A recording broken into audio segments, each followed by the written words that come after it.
Kırgızistan Meclis Başkanı Çınıbay Tursunbekov bugün gazetecilerle bir basın toplantısı gerçekleştirdi. Gazetecilerin sorularını cevaplandıran Meclis Başkanı muhtemelen Cumhurbaşkanlığına aday olacağını açıkladı.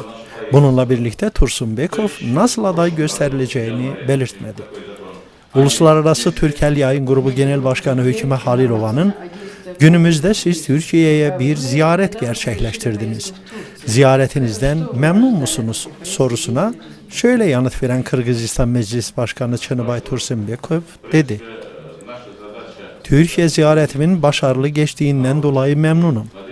Biz iki dost ve kardeş ülkeyiz. Bu ziyaretim sırasında ilişkilerimizin daha birkaç adım ileriye doğru gittiği kanaatindeyim. Amacımız halklarımızı birbirine yaklaştırmaktır. İstanbul'da Türk Dünyası Kültür Mahallesi'nde bulunan Kırgız Bozüyü'nü ziyaret etmemin de bir ayrı anlamı oldu. Türkiye'de Kırgız örf geleneğinin, kültürünün yaşatılması için gurur duydum. Kazak, Tatar, Azerbaycan, Özbek evleriyle bir sırada Kırgız evinin olmasının bir ayrı manası var." Далеко от своей страны, это только радует. Это очень хорошая вещь, хорошая.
Это говорит о том, что моя позиция исходит из политических интересов